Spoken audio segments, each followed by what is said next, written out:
metodología de práctica. Lo único que se ha hecho es cambiar posición. Vamos a empezar con el capítulo de Neumo, si es ahí sí no hay problema, pero el siguiente capítulo que sigue es el endocrino. Estaba programado nefro, pero se ha preferido pasar a endocrino. No, ¿vas a utilizar tu celular o no? Para Y ponerlo acá. después ya continuamos con gastro y el último capítulo va a ser nefrología. Lo único que tienen que hacer en la guía de seminario y práctica es hacerlo, ¿no? Nada más, ¿no?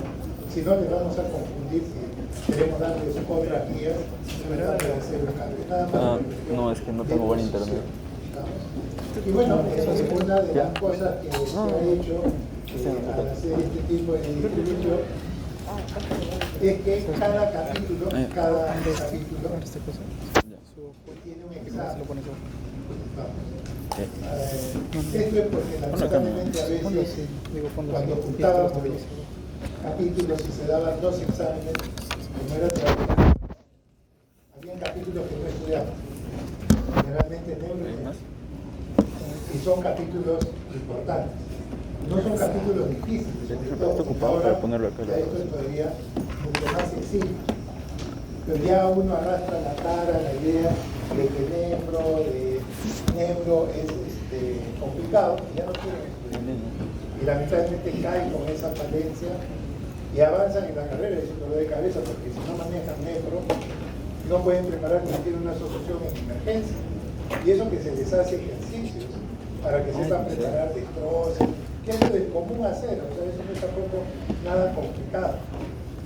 Entonces, lo que se ha optado es que cada capítulo va a tener un examen de 40 preguntas. Entonces, en neumología nosotros vamos a tener 3 semanas de neumología. ¿Y cuándo es el primer examen? Muy huevón. ¿La universidad o no? ¿Alguien ha leído cita llegado? ¿Ah? No hemos cambiado eso sí, porque son 3 semanas de teoría. Ahí debería haber un examen, pero no vamos a ser crueles de que viernes dan su clase de teoría y el sábado dan el examen. Entonces se va a pasar dejando un tiempo de una semana para que estudien, ¿no? Pero ya eso está establecido, eso tiene que ver con la parte de básicas, pero para cada capítulo hay un examen, ¿ya? Por favor, que eso es un cambio que se ha hecho y es al final una manera de presionar para que no tengan esas falencias en algunos capítulos que son muy importantes. La plana docente que tenemos está el doctor Iván Bogudi, que es el decano, él es el que desarrolla el capítulo de nefro. Después está la doctora Gabriela Vargas, que es de endocrino. Después tenemos al doctor Renato Casanova, que es la parte de neumo. Y finalmente el doctor Raúl, que tiene que ver con la parte de gastroenterología. En relación a los profesores de práctica y de seminario, en el caso del seminario está la doctora Marga López y el doctor Jorge Rodríguez Montes de Oca. Y en las prácticas pues tenemos al doctor Chávez, al doctor Alcántara, todos ellos han sido profesores que siempre han dictado las clases, o sea, no hay nadie nuevo, ya ellos conocen esta rutina. Lo que sí se está cambiando un poco es la evaluación en cada uno de esos capítulos. Se supone que todos han visto la guía, el sílabus. ¿No está el sílabus todavía puesto? No está el sílabus, No está puesto el sílabus. ¿Las guías están puestas o no? Tampoco las guías. No, sí las Yo las he visto. Delegado, ¿no está el sílabus? El sílabus no. El sílabus no la creo porque tienen que pedir autorización. Las guías sí están. Las guías sí están puestas. Bueno, lo que pasa es que el sílabus tiene que ser Dije, tu shit está acá. eso a veces es verdad. Pero sí, ya está hecho como tal. Voy ahora traigo mi calculadora. Entonces, hay algunos cambios que en su guía ya de seminario y de práctica ya está la calificación como va a ser. En este caso, se ha cambiado un poco la parte de la metodología. Ya ustedes empezaron el día lunes y el día miércoles con la parte de seminario y práctica.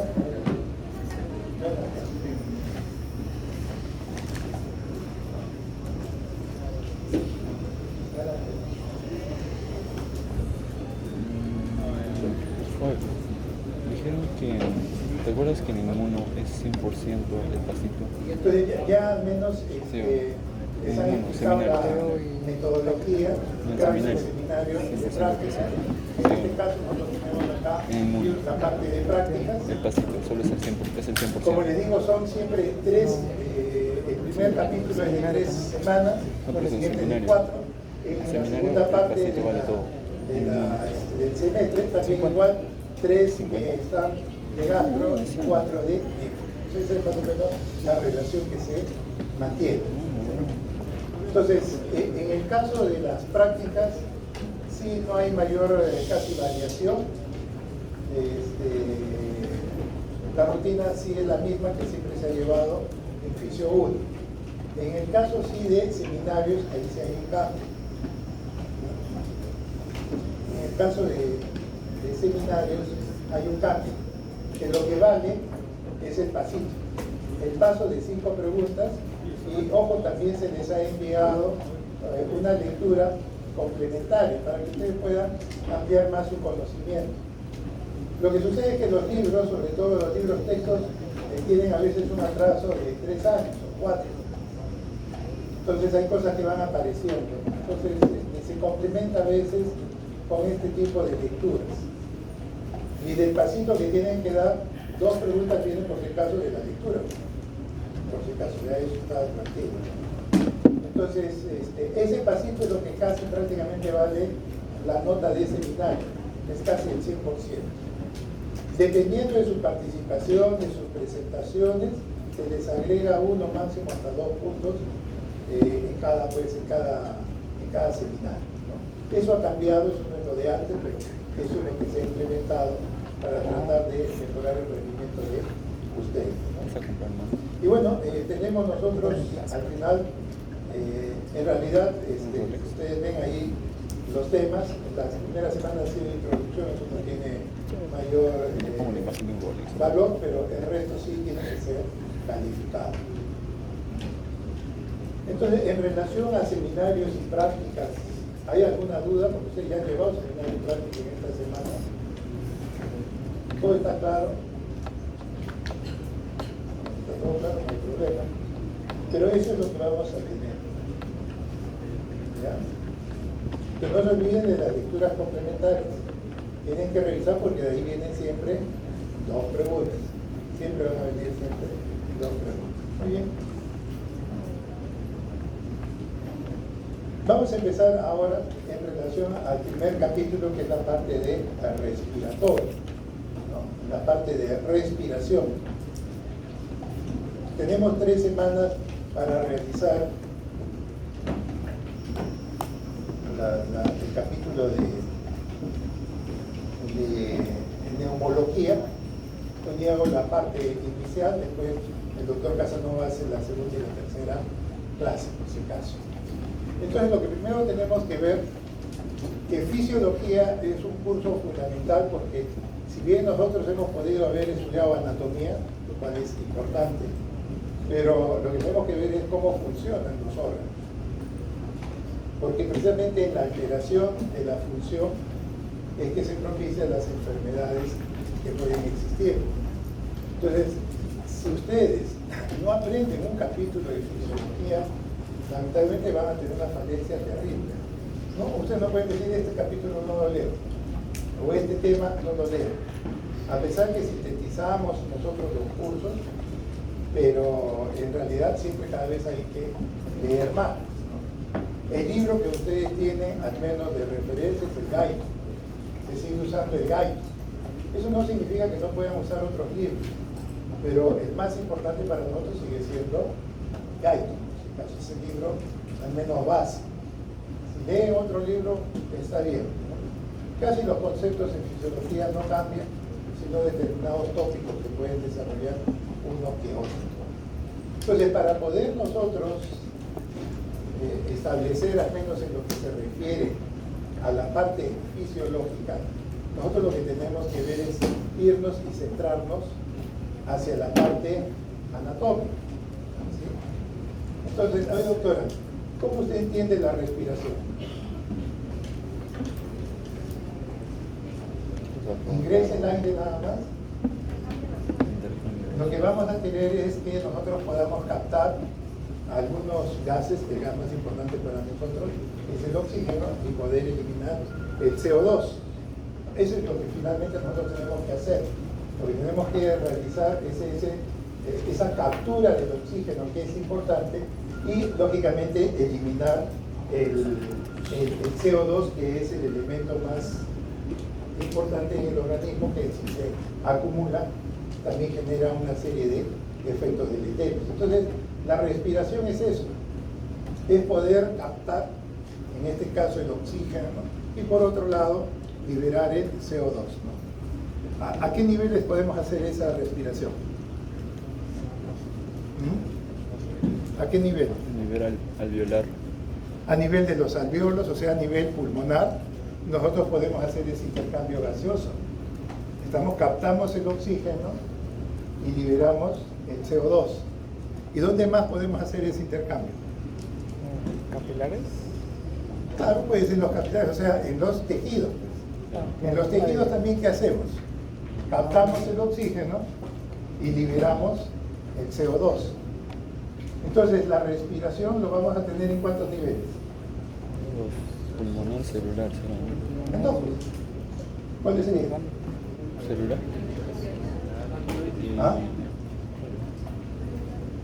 Claro, uno será a nivel de los pulmones, o de los alvéolos, como quieran decirlo, y el otro será a nivel tisular, los tejidos, ¿no?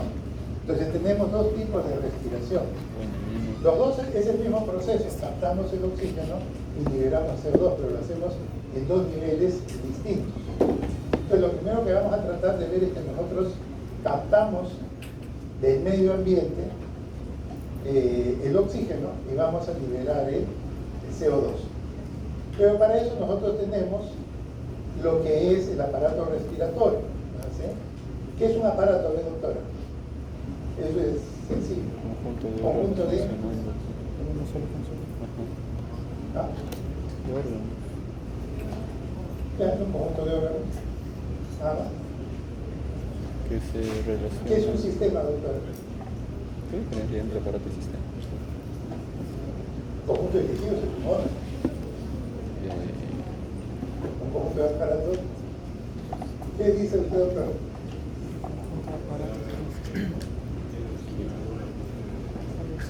Ok, Voy bueno. a dar un ejemplo. ¿No? Ah, no es compartir en internet. Pero, ¿es sistema o aparato respiratorio? Aparato. ¿Por qué sería sistema? ¿Por qué sistema, doctor? ¿Por qué no es un aparato respiratorio? ¿O es al revés? Como el software, no, perdón, como lo duro, digamos que es. Claro, es como que. Yo creo que uno, no sé cuál. Uno solamente es un conjunto de. Y el otro es la relación de. Sí, doctor. Pero creo que es aparato Ah, que. no hay fisiología, no hay ¿cómo está? Por ejemplo, le doy el sistema nervioso. ¿El sistema nervioso puede ser un aparato? No, bueno. Siempre es sistema nervioso. ¿Y por qué? ¿Ah? Porque donde ustedes vean siempre van a encontrar lo mismo. El sistema nervioso va a estar constituido por las neuronas, la glía y todo eso, pero siempre van a encontrar lo mismo. Cuando ustedes ven, por ejemplo, la boca con el estómago, ¿son iguales? Son órganos totalmente diferentes con funciones distintas. Entonces, cuando ustedes tienen un conjunto de células, formamos ¿qué cosa? Un conjunto de células. ¿Qué formamos? Un tejido. Y si yo agrupo un montón de tejidos, ¿qué cosa voy a formar, doctor? Un órgano. Si esos órganos son diferentes, voy a formar ¿qué cosa? Un sistema. No, un sistema no, pues. Un aparato. Aparato digestivo, aparato locomotor. Pero si junto órganos que son semejantes, que tienen el mismo tipo de tejido, lo que vamos a tener es ¿qué cosa es? Un sistema, pues. O sea, diferente. Ese es ni la salud, oiga, eso ni siquiera es universidad. Vamos a ver eso. Acá en la parte de lo que es el aparato respiratorio, tenemos, por ejemplo, las fosas nasales, tenemos la tráquea, que en nada se parecen a los alvéolos. Por eso es que esto finalmente es un aparato, es un aparato como tal. Y este aparato lo dividimos en dos partes. La parte más importante de este aparato respiratorio, ¿cuál es? ¿Ah? El más importante. ¿Ah? Lo más importante es el aparato respiratorio. Los pulmones, pues. Lo más importante son los pulmones, porque ahí se va a producir el intercambio gaseoso que estamos diciendo. Pero para que el aire entre hasta allí, el aire tiene que desplazarse. Y tiene que ingresar a través de qué cosa? De una vía respiratoria. Entonces, el aparato respiratorio tenemos que dividir en dos partes. Lo más fundamental, lógico, son los pulmones, son los alveolos. Pero el aire no entra de frente allá, tiene que ingresar a través de una vía que le permite no solamente que el aire entre, sino también que salga. Entonces, esos son conductos que van a permitir que el aire ingrese hacia los pulmones. Eso tiene importancia, sí, porque si yo tuviera problema nasal, digamos, cornetes hipertróficos, etcétera, etcétera, yo no voy a poder respirar bien. Pero mis pulmones están sanos. ¿Dónde está el problema? En la vía respiratoria. Entonces, si bien el punto más importante son los pulmones, también las vías respiratorias cumplen su rol, que va a permitir que ingrese los gases y que salgan. Entonces, vamos a tener dos partes, las vías respiratorias y lo que viene a ser los pulmones. El sistema es igual y aparatos diferentes. Entonces, las vías respiratorias, como están ahí, empiezan en las fosas nasales, ¿sí? Entonces, las fosas nasales. Dígame, doctor, ¿el aire debe ingresar por la nariz o por la boca? ¿Por qué? Nariz. Bueno, es una barrera. ¿Qué más? Porque se encarga de humedecer. ¿Qué más pasa en la nariz? Calentar. Si le dan un golpe en la nariz, ¿qué pasa? Sangras. ¿Ah? ¿Sangran un montón o no? Sí, ¿por qué sangran un montón? Porque tienen mucha vasculatura. ¿Y para qué sirve eso? Para Calentar el aire. Entonces, una persona que respira con la boca abierta, ¿está respirando qué tipo de aire? Frío. Y después dice, oiga, yo sufro de los bronquios, pues porque está respirando aire más frío. Pero las personas respiran más por la nariz o por la boca. ¿Por qué? Problemas. ¿Ah? ¿Por qué? Porque es más fácil. Por la nariz hay mucha resistencia. El aire tiene que pasar contra mucha resistencia y nuestro organismo es un organismo flojo. Uno busca hacer el menor esfuerzo posible. Aprende que abriendo la boca, pues fácilmente entra el aire. Nos puede hacer daño, pero es lo más fácil. Y está dado por la resistencia. La resistencia de la vía respiratoria y las fosas nasales hace que el aire no pase tan rápido. Pero eso es bueno, sí, porque está permitiendo que el aire se filtre, que el aire se caliente, que el aire se humedezca. O sea, hay una serie de funciones que cuando de frente entra a la garganta, pues no es lo mismo. Entonces es muy importante poder ver que cada una de esas estructuras tiene su razón de ser. Entonces lo que vamos a tener primero en la vía respiratoria están las fosas nasales, no se movió, ahí siguen. Después lo que vamos a tener es la faringe, se continúa con la laringe, la tráquea, y la tráquea se bifurca, ya eso ustedes deben saber por anatomía, y se divide hasta los bronquios o bronquiolos terminales. ¿Estamos? Los bronquiolos terminales, que llegan hasta la división 16ª, hasta ahí llegan. Hasta ahí llegan. Después de los bronquiolos terminales, se continúa con quién? ¿Con quién se continúa? ¿Ah? ¿Están mal de la vista o no? Ahí dice qué cosa. Bronquiolo respiratorio. ¿Ah? Bronquiolo respiratorio arriba. ¿Lo vemos o no? Esto que es el acino pulmonar o lombrigo pulmonar, ¿en dónde empieza? En un bronquiolo respiratorio. ¿Cuál es la diferencia entre ese bronquiolo respiratorio y el bronquiolo terminal? ¿Ah? El tejido. Que allí puede haber qué cosa en el respiratorio. Intercambio gaseoso. En cambio, todo esto, ¿qué cosa es? Vía respiratorio. Acá no se puede intercambiar oxígeno, o nada, porque es vía. Pero a partir del bronquiolo respiratorio, ¿qué división es el bronquiolo respiratorio? ¿Qué división? ¿Qué número?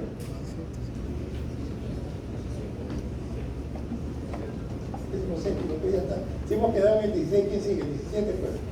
De allí es que empieza ya en la zona de intercambio. Esto es donde se va a producir el intercambio gaseoso. Entonces van a tener, de un lado, los bronquiolos respiratorios, que son importantes, los conductos alveolares, los sacos alveolares y finalmente los alveolos. Entonces vean ustedes que en este aparato respiratorio, si bien la parte fundamental que nosotros queremos es la parte de los alveolos, porque ahí es donde se produce el intercambio gaseoso, pues hay una serie de estructuras que sirven de camino, que vienen a ser la vía respiratoria y que cumplen diversas funciones. ¿No? Ya hemos dicho algunas, ¿no? Calentar el aire, filtrar el aire, etcétera, etcétera. Ya, muy bien. Pero lo que a nosotros más nos interesa es el lobulillo o acini pulmonar, que más o menos nos da una superficie promedio entre 40 a 80 metros cuadrados cuando uno agarra todos los alveolos y los va distribuyendo. Entonces vean ustedes allí, a ese aparato respiratorio le tiene que llegar ¿qué cosa? La sangre. Y entonces vamos a tener una arteria y una vena pulmonar. Entonces tenemos nuestra estructura. ¿Ustedes recuerdan del ventrículo derecho qué arteria sale? Del ventrículo derecho qué arteria sale? Pulmonar. La arteria pulmonar.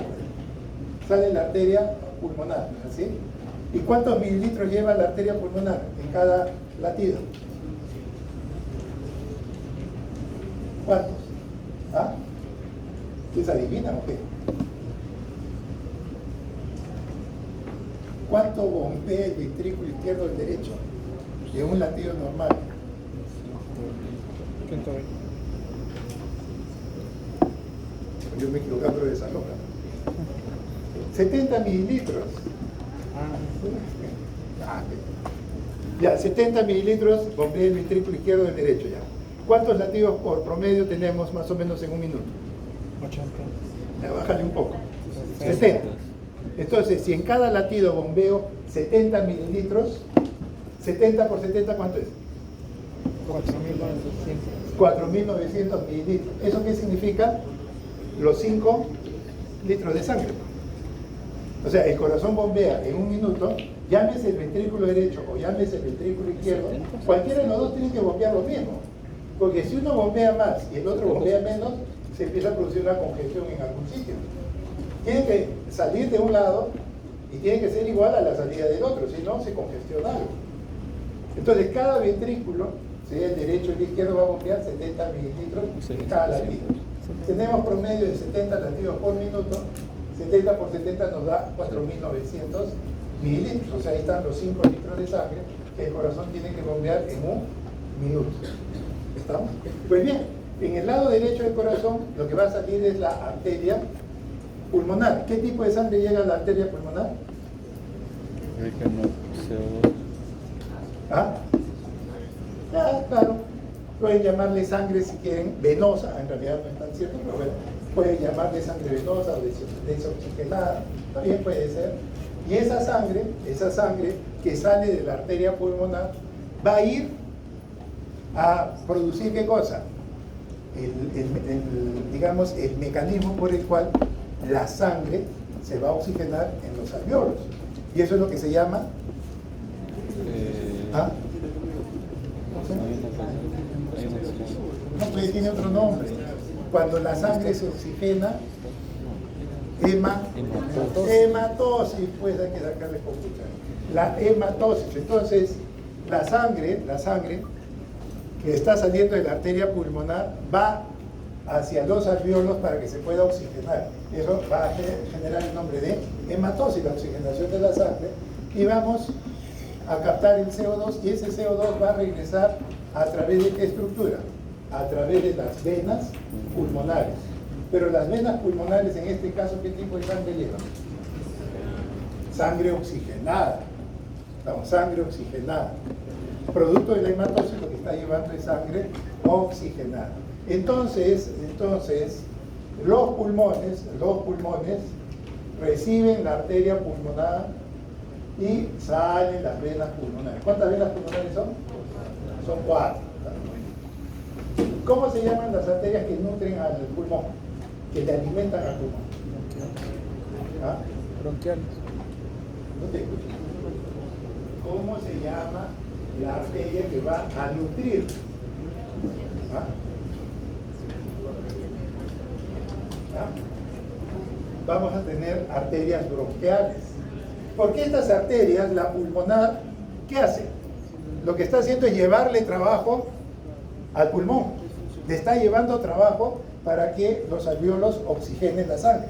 Le estoy llevando trabajo, pero no le estoy alimentando al pulmón. ¿Quién le alimenta el pulmón? Pues tienen las arterias bronquiales. Ellas son las que sí le van a llevar los nutrientes precisamente al pulmón. Entonces no confundan, hay dos tipos de circulación. La circulación que va a ser funcional, que está a cargo de la arteria y de las venas pulmonares, que es muy importante, ¿sí? Porque ese es el trabajo que hace el pulmón, hematosis, pero la que nutre al pulmón es otra. Y esas son pues ya las arterias que son bronquiales, porque son los que van a llevarle la comida a ese pulmón. Pues bien, un concepto que también tienen que ver, más o menos, la cantidad de aire que nosotros movilizamos cada vez que respiramos, más o menos 500 mililitros. Ese es el promedio. A eso se llama volumen tidal o volumen marea. Ese es lo que normalmente nosotros estamos respirando sin hacer mayor esfuerzo. Ese es el volumen tidal y ese es el volumen que es más o menos de 500 mililitros. Muy bien. Ese volumen tidal, ese volumen que va a ir a tratar, pues digamos, de entregar el oxígeno, hay una parte que se va a quedar en la vía respiratoria. ¿Estamos? ¿Dónde empezaba la vía respiratoria, doctor? En las fosas nasales. ¿Y dónde terminaba? En el bronquiolo número 16, el bronquiolo terminal. ¿Ahí se ha producido intercambio gaseoso? No. ¿Ese aire se ha intercambiado? No.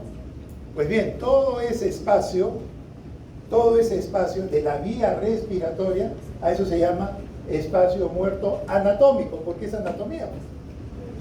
Ese es el espacio muerto anatómico. Eso nosotros no lo podemos tocar, pues, porque todo el mundo tiene ese espacio muerto anatómico. ¿Estamos?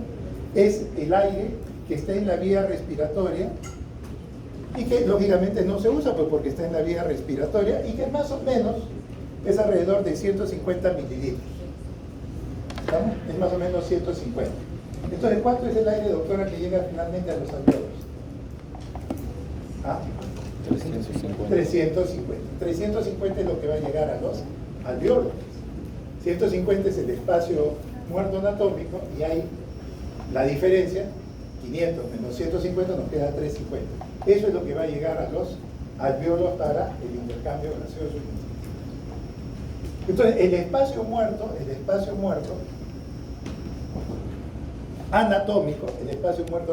que es más o menos 150, va desde las fosas nasales hasta el bronquiolo terminal. ¿De qué manera yo podría acortar ese espacio muerto anatómico? ¿Ah? Haciéndole una respiración. ¿Ah? No, pues esa es una respiración, igual el aire va a quedar en el espacio muerto anatómico. ¿Ah? Cuando una persona se está asfixiando, lo último que tenemos que hacer para que la persona pueda respirar, ¿qué cosa es? ¿Ah? El aire ingrese desde la garganta. Es acortar el... La persona se está autorando, ¿qué hacen ustedes rápido? Una Maniobra. ¿una qué? Un cuchillo. Una traqueostomía, pues. Si ustedes hacen una traqueostomía, ¿qué están haciendo con el espacio muerto anatómico. Ah, Lo están reduciendo. ¿Y el entubar a un paciente también? Cuando ustedes entuban al paciente, más bien lo que van a crear es un espacio más amplio dependiendo de dónde va el tubo del paciente, ¿no? O sea, de dónde se está colocando. Porque el tubo se pone hasta antes de la bifurcación. Porque si uno ya lo pone en un sitio, se colapsa en otro. Entonces, si uno hace una traqueostomía, uno puede acortar el espacio anatómico, ¿sí? Uno puede acortar ese espacio muerto anatómico a través de una traqueostomía. Es una cuestión de emergencia también. Pero después hay otro concepto, que es lo que se llama el espacio muerto fisiológico. Lo que sucede es que si bien nosotros tenemos pues los alvéolos pulmonares, estos alvéolos pulmonares deben recibir sangre. Entonces los alvéolos respiratorios, pues lógicamente, reciben por un lado aire, eso se llama ventilación, los alvéolos se ventilan, ¿sí? Pero por otro lado los alvéolos reciben sangre, y eso se llama perfusión. Los tejidos, los órganos se perfunden, es decir, reciben sangre. Entonces los alvéolos, por un lado pueden recibir la ventilación y por otro lado pueden recibir la perfusión. Entonces, hay una relación ventilación y perfusión a nivel del alvéolo.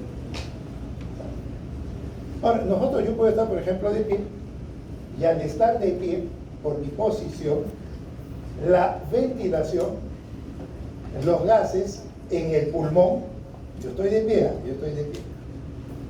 Los gases, ¿hacia dónde más van? ¿A la parte de arriba, al medio o abajo?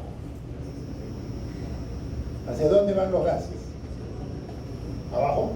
Arriba. ¿Ah?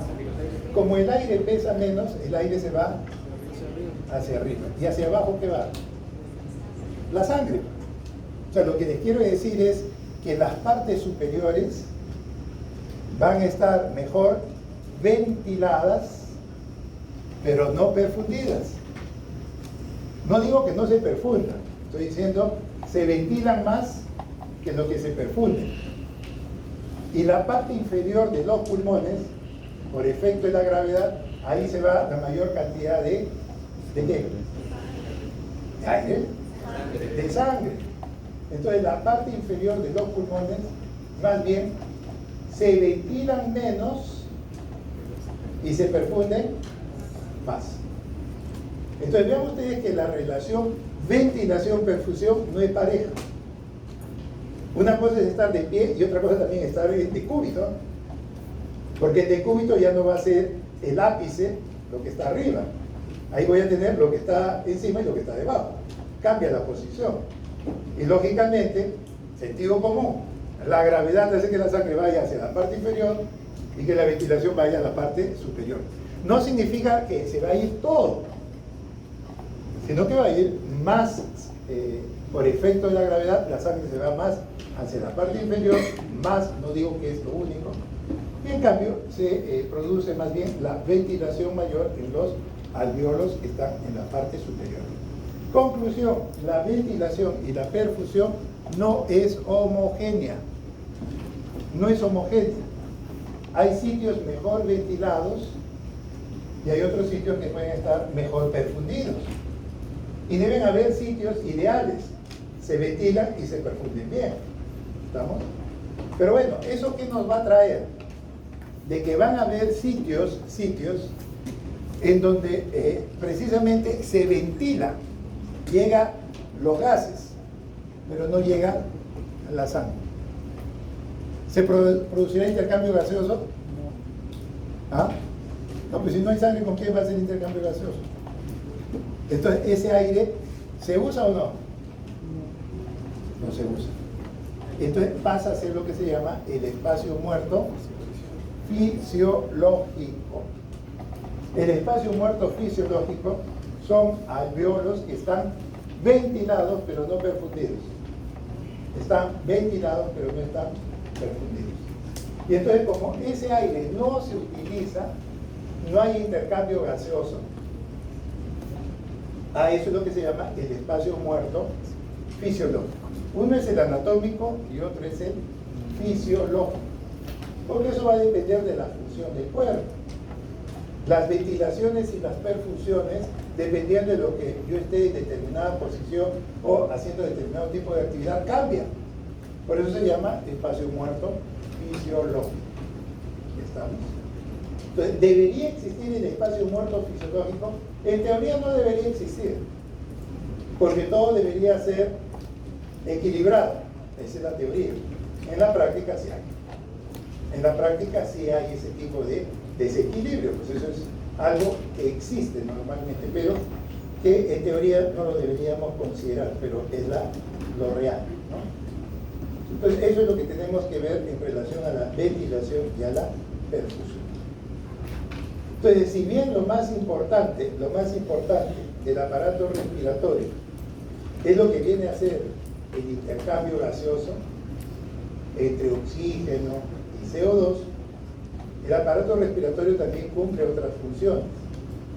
Lo que decían antes, puede filtrar el aire, sí, efectivamente. Las fosas nasales sirven para filtrar el aire. La nariz está bien irrigada, por eso un golpe en la nariz sangra uno bastante. ¿Por qué? Porque allí esa irrigación permite que se produzca el calentamiento del aire, no es el aire frío. Entonces es muy importante la irrigación. Entonces, eso ayuda lógicamente a calentar el aire. Por otro lado, también el aparato respiratorio sirve como un medio para que entre y salgan los diferentes gases que tenemos. Proporciona oxígeno al torrente sanguíneo. Sí, efectivamente, lo que se llama el proceso de la hematosis. Brinda el oxígeno necesario para la respiración celular. Sí, ya también hemos dicho, hay dos tipos de respiración. Se elimina el CO2, ¿sí? Eso también es muy importante, porque si no, si el CO2 se acumula, podemos tener una serie de problemas a ese nivel. Y elimina el agua en exceso. Quizás ustedes ahorita cuando están hablando no se dan cuenta, pero cuando baja la temperatura, a veces podemos ver el vapor de agua. Es que realmente nosotros cuando respiramos, hay un vapor de agua, que a veces se puede ver por la temperatura, pero otras veces no, pero siempre el aire que ingresa hacia nosotros tiene que ser un aire humedecido. Y si no está humedecido, hay que humedecerlo. Entonces, cuando se usan los balones de oxígeno al paciente, ¿qué tenemos que ponerle? Agua, para que el aire pase a través del agua y se humedezca. ¿Vamos? Entonces, eso es importante. Y bueno, más adelante van a ver también que el aparato respiratorio tiene que ver precisamente en relación al pH. Acidosis respiratoria, alcalosis respiratoria, ahí participan también los pulmones. Entonces veamos que, como hemos estado mencionando, hay dos tipos de respiración. La respiración pulmonar, que es la que se produce a nivel de los alveolos, que es la parte de la hematosis, y después vamos a tener la respiración celular. Cualquiera de las dos sigue siendo pues importante, no son dos partes de lo mismo. Muy bien. Ahora, cuando nosotros estamos viendo las funciones del aparato respiratorio, pues nos vamos, fundamentalmente lo que vamos a desarrollar es el intercambio gaseoso, pero recuerden también que a nivel de toda la vía respiratoria están interviniendo otros procesos. Por ejemplo, la fonación tiene que ver mucho precisamente con la vía respiratoria. Esto tiene que ver también con lo que se refiere a la regulación de la temperatura corporal. Entonces, el aparato respiratorio tiene varias funciones. Pero lo que más nosotros debemos, dirigirnos es a la parte de la ventilación pulmonar. Pues bien, la ventilación pulmonar es un proceso funcional por el cual los gases son transportados desde el exterior hacia los alveolos pulmonares y después, lógicamente, a la inversa. Entonces, estamos hablando de la ventilación, estamos movilizando aire para que finalmente esto genere un intercambio gaseoso, que es la respiración. Pero recuerden que la ventilación es una parte de todo este proceso. Otra parte es la hematosis, es la respiración como tal pulmonar, sí que eso es una parte. Pero nosotros tenemos que ver que esto tiene una primera parte que es la ventilación, ¿no? Es el movimiento del aire hacia los alvéolos y también de los alvéolos hacia afuera. Entonces esa es la parte ventilatoria, ¿no? Como les decía, más o menos nosotros tenemos que el volumen tidal, el volumen de aire corriente, es alrededor de 500 mililitros, ¿no? Más o menos es 500 mililitros por respiración. Más o menos debemos respirar un promedio 12 veces, ¿no es así? ¿Cuánto dura el ciclo respiratorio? ¿Cuánto dura el ciclo respiratorio? ¿Dura lo mismo la inspiración que la expiración? Ya, pues, ¿cuánto es entonces? 5 segundos. Ah, 3, 5 segundos. 5 segundos. 5 segundos, más o menos puede ser. La inspiración dura 2 y la expiración dura 3 segundos. O sea, como promedio tenemos más o menos 5 segundos. Entonces, en 60 minutos, más o menos, ¿cuántos ciclos respiratorios debemos tener? 12 más o menos. Entonces, si multiplicamos los 500 mililitros por cada respiración y tenemos 12 respiraciones por minuto, más o menos vamos a tener nosotros 6 litros que se están movilizando de aire por minuto. Estamos 6 litros que se están movilizando de aire por minuto. Pero recuerden que acá hay un volumen que se denomina espacio muerto anatómico. Entonces nos queda el alveolar, que ya es 350. Entonces a nosotros nos interesa los 350 mililitros. Así que tenemos, porque eso es lo que se va a intercambiar. Esos 350 multiplicados por 12 respiraciones nos da más o menos que tenemos nosotros ¿cuánto? 4 litros por minuto de aire a nivel de los alvéolos. ¿Estamos? Entonces, a los alvéolos más o menos le va a llegar alrededor de 4 litros de aire, ¿no? ¿Y cuántos de sangre? 5 litros. ¿Ah? 5 litros. 5 litros. Entonces, la relación ventilación-perfusión, ¿cuánto debe ser? 4 quintos. ¿Ah? 4 quintos. 4 entre 5. ¿Cuánto es eso? 0.8. La relación ventilación-perfusión es promedio 0.8. ¿Por qué? Porque vamos a tener más o menos, y ahí está, 4 litros que están en los alvéolos. Eso es lo que nos interesa. No me interesa tanto lo del espacio muerto anatómico. A mí más me interesa la parte alveolar. Entonces yo tengo 4 litros que están movilizándose en los alvéolos. ¿Pero cuánto llega de sangre a los alvéolos? 5 litros por minuto. 4 y 3, 5, 0.8. Y ustedes van a ver que esa constante de 0.8 se repite un montón de veces en la parte respiratoria. ¿Estamos? Entonces, tiene que haber una relación a ese nivel. ¿No? Doctor, ¿nos indica algo ese 0.8? ¿Mm? ¿Nos indica algo ese 0.8? No, es una relación, pero después lo que va a suceder es que en varios otros procesos van a ver que hay una constante en la vía respiratoria, en la respiración, en intercambio gaseoso, 0.8, 0.8, van a ver que se va a repetir. Pero esta es una división nada más. Pero es muy importante saber cuánto se ventila y cuánto se perfunde. Porque, por ejemplo, si el alvéolo se ventila bien y se perfunde mal, ¿cómo se llama eso? ¿Ah? ¿Cómo se llamaba eso? Se ventila bien, pero se perfunde mal. ¿Ah? Se ventila bien, llega el aire, pero no le llega la sangre. ¿Ah? No, que no. Dios, ¿cómo me castiga? Entonces, se los he dicho hace un ratito. El espacio muerto queda. Ni un minuto has podido retener eso. ¿Ah? El espacio muerto fisiológico no era, se ventila bien pero no se perfunde. Entonces, esa relación ventilación-perfusión sí les va a servir después. Pero es eso, una relación entre ventilación y perfusión. Pero tiene muchas implicancias.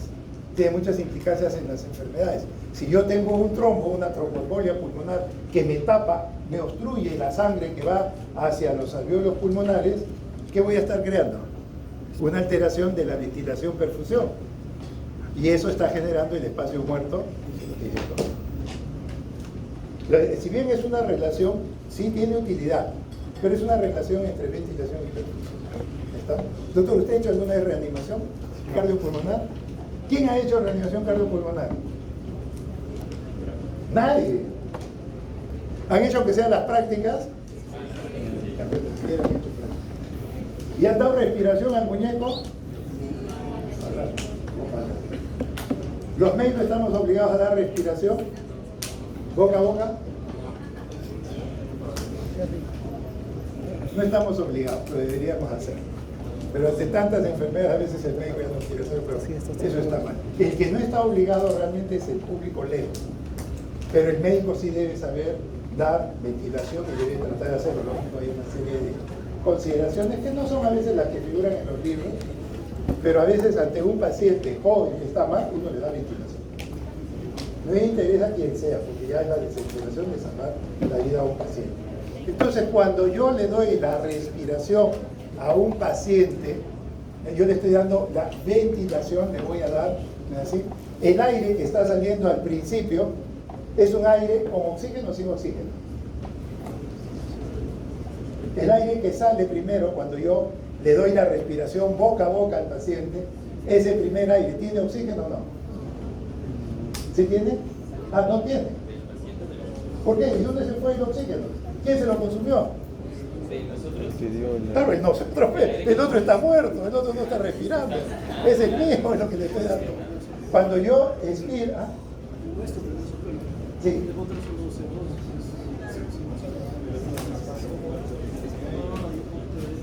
Sí, ven cómo usted, difícil, ¿eh? Tienen que mover sus neuronas, ¿sabes? Eso está mal. ¿Qué les digo al principio? Que lo que está en la vía respiratoria, ¿qué es? ¿Un aire que se ha usado o no? ¿Está rico en qué? En oxígeno. Entonces cuando yo no tengo que inflarme ahí para poder darle aire, mentira, porque el primer aire que va a salir es un aire rico en oxígeno. No es que no lo hemos usado, porque ese es el aire de dónde? Del espacio muerto anatómico, que no lo hemos usado para nada. Entonces no tienen que cargarse ahí como un pavo ahí para darle aire al paciente. No, tú nada más sopla con fuerza y le estamos dando, lo primero que va a salir es oxígeno. Lo que sí sale después, lógicamente, tiene CO2, pero lo primero que le vamos a dar es oxígeno. Ese aire está rico en oxígeno porque no lo hemos usado. Es el aire del espacio muerto anatómico. ¿Estamos? Entonces tienen que hacer reanimación, pues ustedes tienen que practicar aunque sea. Pero bueno, vean ustedes que acá ya estamos viendo lo que es ventilación. La ventilación es el movimiento de los gases a través de la vía respiratoria. Eso es lo que hacemos a través de la ventilación. Muy bien. Ahora, cuando nosotros hacemos la respiración, aunque a veces no nos damos cuenta, nuestros músculos están trabajando. Y bueno, nosotros en lo que hemos visto, ya hemos dicho que la duración de la respiración, ¿cuánto duraba? 5 segundos. La inspiración, ¿cuánto duraba? 2. Y la expiración dura 3. ¿Sí? ¿Y por qué la inspiración dura 2 y la expiración 3? Porque hay más oxígeno para botar, porque se quedó en el espacio anatómico, como hace en el espacio muerto anatómico. Me parece muy bien tu deducción, pero no es la respuesta. ¿Quién se le ocurre ver? Para inspirar, nosotros hacemos un esfuerzo. Es un fenómeno activo. La expiración es un fenómeno pasivo. Por eso es que demora más, pues. El otro es activo. Porque hacemos que todos nuestros músculos trabajen. En cambio, la inspiración es un fenómeno pasivo. Entonces ya es una cuestión que por diversos mecanismos ya la respiración, cuando ya entra en la etapa de expiración, ya es pasivo.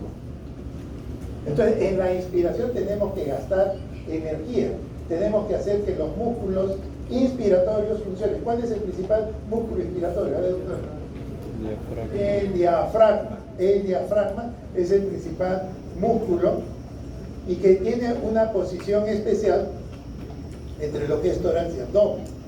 Entonces, el abdomen generalmente tiene más presión, el tórax tiene menos presión.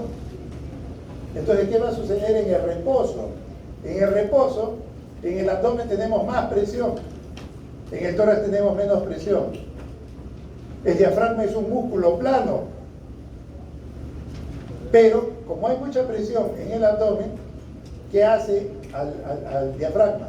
Hace que este adopte una posición de cúpula, porque hay mucha presión intraabdominal y poca presión intratorácica.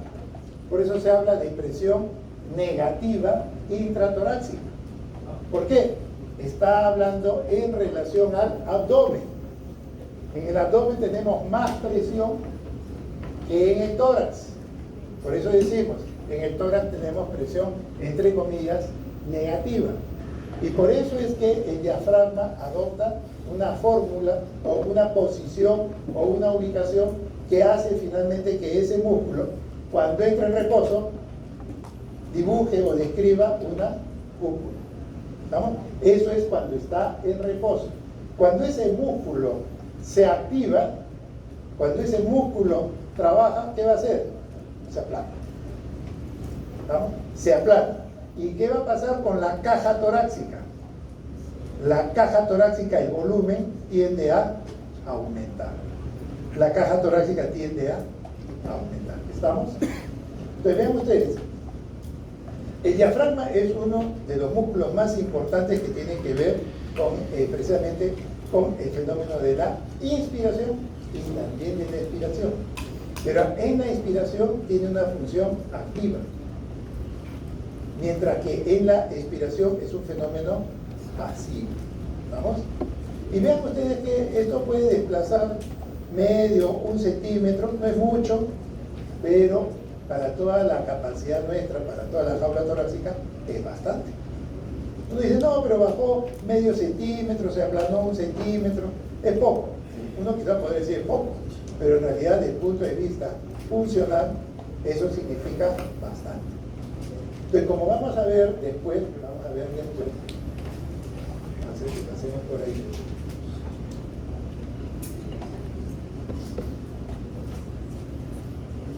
Hay una ley que se llama la ley de Boyle. Eso lo vamos a ver en un ratito, la ley de Boyle. ¿Qué dice la ley de Boyle? ¿Alguien ha revisado algo de Boyle? Boyle y Mariot. Nada. El Dr. House, ¿no han visto? Capítulo de Boyle. ¿Qué dice la ley de Boyle? Presión por volumen es ¿qué cosa? Una constante. ¿Estamos? Presión por volumen es una constante. Cuando yo inspiro, el músculo diafragma se va a aplanar, va a descender. Mis músculos inspiratorios, los intercostales externos, van a jalar la jaula torácica hacia adelante. Entonces, ¿qué pasa con todo el volumen dentro del tórax? ¿Aumenta o disminuye? Aumenta. Muy bien, entonces el volumen va a aumentar. ¿Estamos? Si el volumen aumenta, ¿qué pasa con la presión? Tiene que disminuir. ¿Estamos?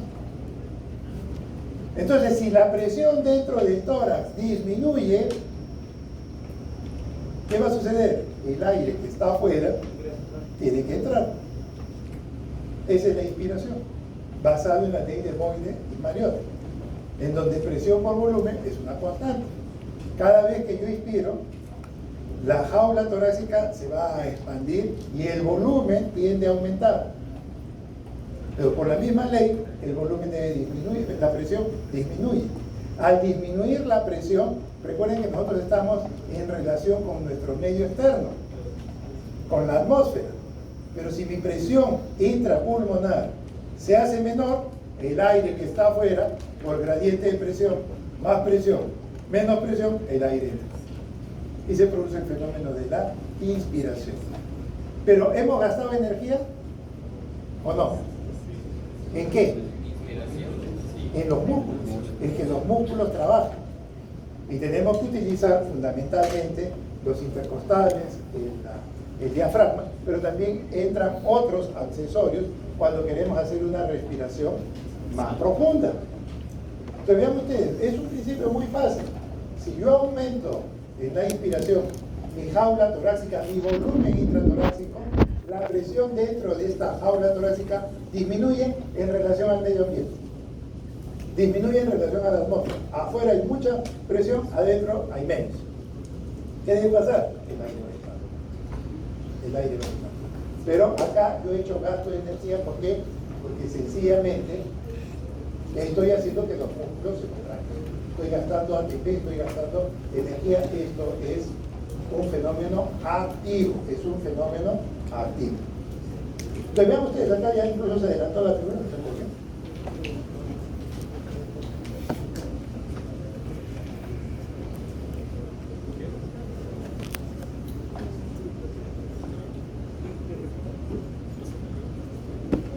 Por acá estamos. En cambio, la expiración, ya hemos dicho que la inspiración es activo, se gasta energía. La expiración es un fenómeno pasivo. ¿Por qué? Porque el pulmón tiene una estructura elástica. El pulmón es un globo con fibras elásticas que si se llena de aire, después vuelve a su posición inicial. ¿Por qué? Porque el pulmón tiene una estructura elástica. Ahí no hay gasto de energía. Directamente no hay gasto de energía, porque está volviendo a su posición inicial. Entonces lo que vamos a ver nosotros durante la expiración es eso. Salvo que uno pues haga un esfuerzo físico, un ejercicio, en donde ahí sí ya todos tienen que intervenir, ¿no? Tanto en la inspiración como en la expiración. Pero en forma de reposo, el fenómeno activo es la inspiración y la expiración es un fenómeno más bien básico. ¿Estamos? Entonces vean ustedes, ahí están las explicaciones, la ley de Boyle-Mariot, por el cual el aire tiene que ingresar. ¿Por qué? Porque la presión intratorácica se hace más negativa que el medio ambiente. Y los gases se mueven, el aire se mueve de más presión a menor presión. ¿Qué sucede en la expiración? Cuando ya todo vuelve a su normalidad, nuevamente el diafragma ya no se contrae, el diafragma se va a elevar. El diafragma se eleva. Los pulmones se desinflan por su elasticidad. Entonces, la parte de del volumen intratorácico,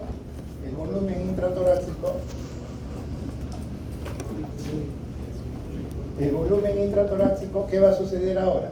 ¿Aumenta o disminuye? Ahora más bien disminuye. Y por la ley de Boyle-Mariot, ¿qué debe pasar entonces con la presión dentro del pulmón? Debe aumentar. Y aumenta en relación a quién? Al atmosférico.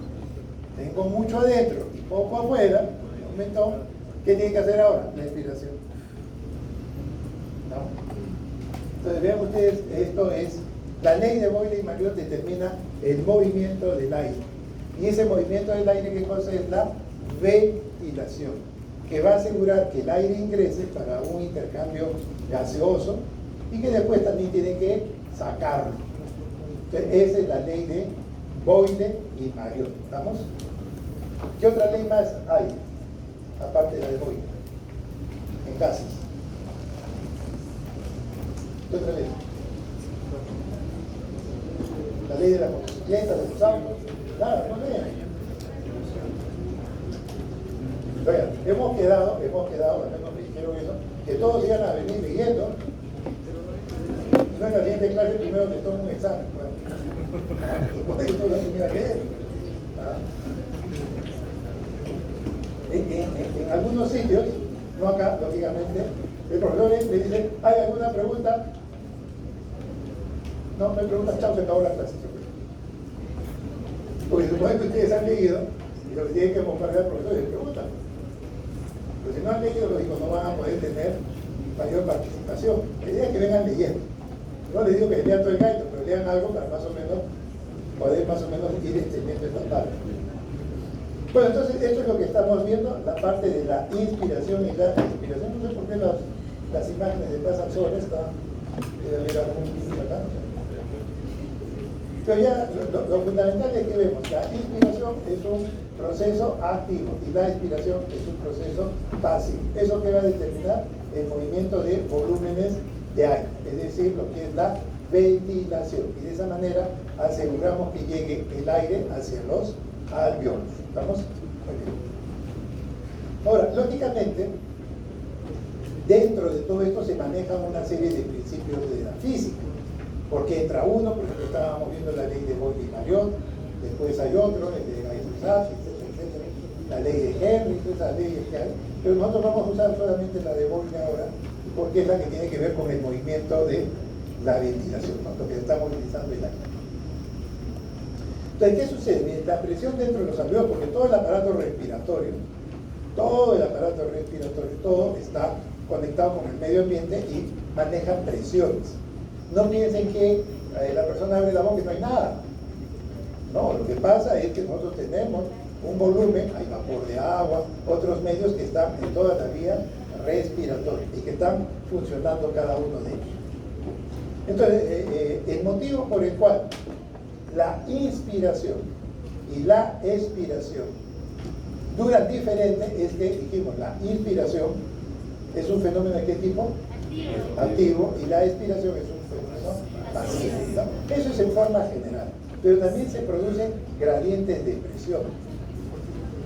Hemos dicho que cuando la persona inspira, la presión intratorácica empieza a disminuir. Y entonces por eso es que la presión dentro de los alveolos va disminuyendo. Y disminuye más o menos 1 centímetro de agua. Uno dice poco, no, es bastante para nosotros. Y eso va a permitir, ¿qué cosa? Que se muevan los 500 mililitros, que es el volumen viral. Eso se tiene que movilizar, tanto para ingresar y después en la expiración, lógicamente la presión dentro del alveolo, ya dijimos, aumenta. Al aumentar en relación a la atmósfera, va a ser que se expulse. ¿Y cuánto hay que expulsar, doctor? Si entró 500. ¿Ah? Lo mismo, pues. ¿Por qué? Porque si ustedes ingresan mucho y salen poco, se queda atrapado en un sitio. Eso se puede llamar enfisema pulmonar, pero ahorita estamos viendo de la persona sana. Entonces, si entran 500 mililitros, que es el volumen vital, tienen que salir ¿cuánto? Otros 500, pues, para mantener el equilibrio. Eso es lo que debemos tratar de hacer, de mantener el equilibrio. Muy bien. Y ya sabemos que de los 5 segundos, 2 es para la parte inspiratoria y 3 para la expiración. Ahora, el pulmón funciona como un elástico. Funciona como un elástico, porque tiene estructura elástica. Entonces, hay un principio de física que se utiliza para esto, es la ley de Hooke, que tiene que ver con precisamente estructuras que son elásticas. Si yo quiero, por ejemplo, a un resorte estirarlo, ¿así? Yo quiero estirar este resorte, yo tengo que ejercer una presión. Y esa presión va a determinar ¿qué cosa? Que la longitud de ese resorte cambie. Si yo le pongo mucha presión, de repente el resorte se estira bastante. Entonces vean ustedes que esta ley lo que dice es que la fuerza, F que está allí, es directamente proporcional al cambio de longitud del resorte. O sea, lógico, pues, si yo le pongo mucha fuerza, pues yo voy a hacer que el resorte se estire bastante. Pero eso va a depender también de qué otra cosa, del tipo del resorte. Va a depender del material. Entonces ahí va a haber una constante, es una constante que lo determina el material del resorte. Entonces esta ley de Hooke lo que dice es que la fuerza que yo voy a ejercer para generar este cambio de longitud en el resorte también va a depender de la calidad del tipo de material que tengamos del resorte. No puede ser igual una estructura de acero que otra estructura que sea más maleable. Eso es fácil de entender. Bueno, eso aplicado al pulmón, ¿cómo podemos decirlo? Pues acá lo que yo voy a hacer es que yo tengo que ejercer presiones, manejo de volúmenes, manejo de presiones, ¿estamos?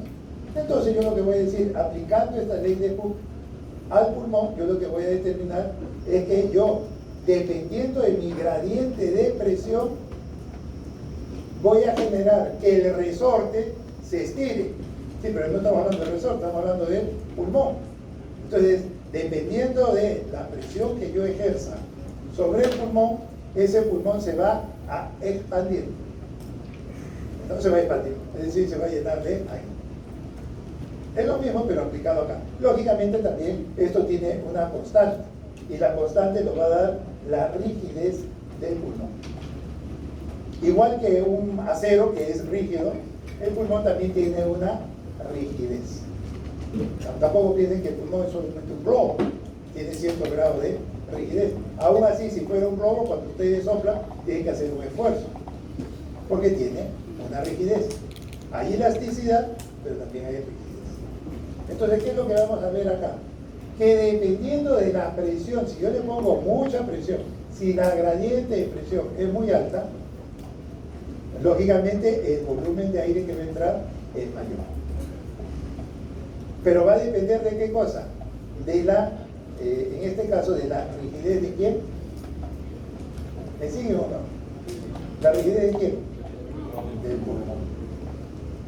Entonces, si yo un paciente, por mala suerte, este paciente tiene que estar con un ventilador, el ventilador tiene que mandar presión para que entre ese aire a los alvéolos. ¿Estamos? Entonces, ¿qué sucede? ¿Qué sucede? Si yo le pongo mucha presión, puedo romper los alvéolos. Entonces, yo tengo que ver que la presión que debo ejercer no me debo pasar siempre de determinado rango, porque dependiendo de la presión que yo ejerza, ese pulmón se va a expandir mucho o poco. Por eso es que a los ventiladores uno tiene que ir regulándole para no dañar el alvéolo. ¿Estamos?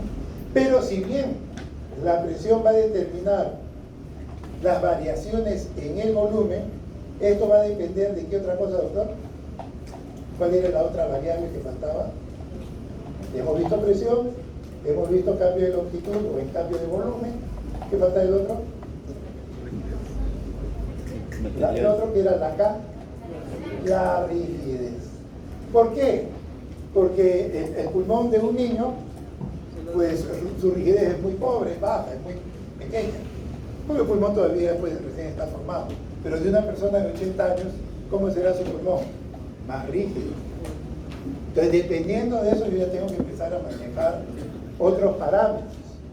Entonces, la fuerza que yo quiero darle para que entre el aire, ¿sabes? Es importante porque no debe ser mucha, porque puede dañar el pulmón, pero también va a depender esa fuerza que yo le quiero dar en relación a la rigidez, qué tan duro está el pulmón.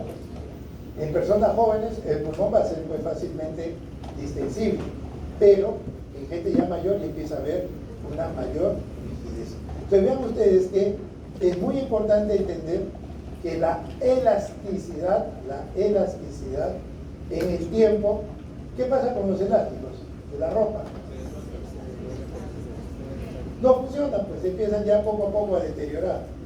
Poco a poco el pulmón pierde su elasticidad. Y si pierde su elasticidad, ¿qué se va a convertir? Lo contrario de elasticidad, ¿qué es? Rigidez. Entonces, cuando se es muy joven, hay mucha elasticidad y poca rigidez. Pero conforme nos vamos envejeciendo, la elasticidad se pierde y la rigidez aumenta. Son variables que nosotros tenemos que tener en cuenta. Entonces vean ustedes que de acuerdo a esta fórmula, porque no nos vayamos a perder, nosotros decíamos que la presión es directamente proporcional así, a la constante de la rigidez multiplicado por el delta de volumen del aire que estoy metiendo. De ahí lo que puedo hacer es despejar la constante de rigidez del pulmón. Voy a tener que la constante de rigidez es el delta de P entre el delta de volumen. O sea, la diferencia de presión entre la diferencia de volumen. Esa es la rigidez. Pero hay otro concepto opuesto a la rigidez que se denomina complacencia. ¿Estamos? Complacencia. Mi papá no es rígido, ¿qué es? Complaciente, te deja todo, a todo. Pues. Complaciente. Lo contrario a complaciente es rígido, es rígido. El pulmón sucede lo mismo. O es rígido, lo opuesto es complaciente. Entonces, la compliance o complacencia del pulmón va a ser la inversa de la constante de rigidez. Entonces, vean ustedes que ahí lo único que he hecho es poner 1 sobre K. Estoy haciendo la inversa de la rigidez. Y ahora la fórmula tiene que ser igual. Delta de P sobre, perdón, delta de volumen sobre delta de presión. Pero recuerden que estoy haciendo la inversa. Estoy haciendo la inversa de lo que hemos hablado hace un momento de rigidez. Lo único que estoy haciendo es invertirlo. Han llevado matemáticas, ¿no? Uno si quieren. ¿Pueden hacer eso? Entonces no está difícil. Entonces la compliance pulmonar, eso se acuérdense, la compliance es delta de volumen entre delta de presión. ¿No? Y es lo opuesto a la rigidez. ¿No? Entonces vean ustedes ahí la compliance o complacencia. A nosotros nos conviene que nuestros pulmones sean muy complacientes. ¿Por qué? Porque se llenan de aire. A nosotros nos conviene eso. Entonces, ya tenemos rigidez, ya tenemos complacencia. Pero a veces se utilizan términos que son más o menos los mismos. La distensibilidad. La distensibilidad, ¿qué cosa viene a ser? La complacencia. La distensibilidad en realidad viene a ser la complacencia. ¿Cuán complaciente es el pulmón para llenarse de aire? Es lo opuesto a la rigidez. ¿Y esta complacencia qué cosa va a ser? Delta de B entre delta de B. ¿Estamos? No es nada difícil. Entonces vean ustedes que la distensibilidad se refiere a la cantidad de fuerza que se debe ejercer en un cuerpo para deformarlo. En este caso no voy a deformar el pulmón, sino para cambiar de una posición en reposo a un pulmón lleno de aire. Entonces la distensibilidad es precisamente la fuerza que yo debo ejercer para que ese pulmón se llene de aire. Y se pueda producir el fenómeno de la ventilación. Entonces ya saben, distensibilidad y de la rigidez. ¿De qué depende de la distensibilidad? Primero de las fuerzas elásticas del pulmón y de la tensión que existe en los alvéolos pulmonares. Los alvéolos pulmonares, todos los alvéolos quieren colapsarse, pero hay una fuerza que lo evita. Eso lo van a aprender en las siguientes clases, porque el organismo produce una sustancia que se llama surfactante. Eso lo van a aprender en la siguiente clase. Pero lo que les quiero decir es que las fuerzas que determinan cuán distensible, cuán complaciente es un pulmón, es primero la elasticidad. Y número 2, la tensión superficial que hay en los alvéolos. No se olviden que los alvéolos quieren colapsarse. Nuestro cuerpo no lo deja gracias al surfactante. ¿Estamos?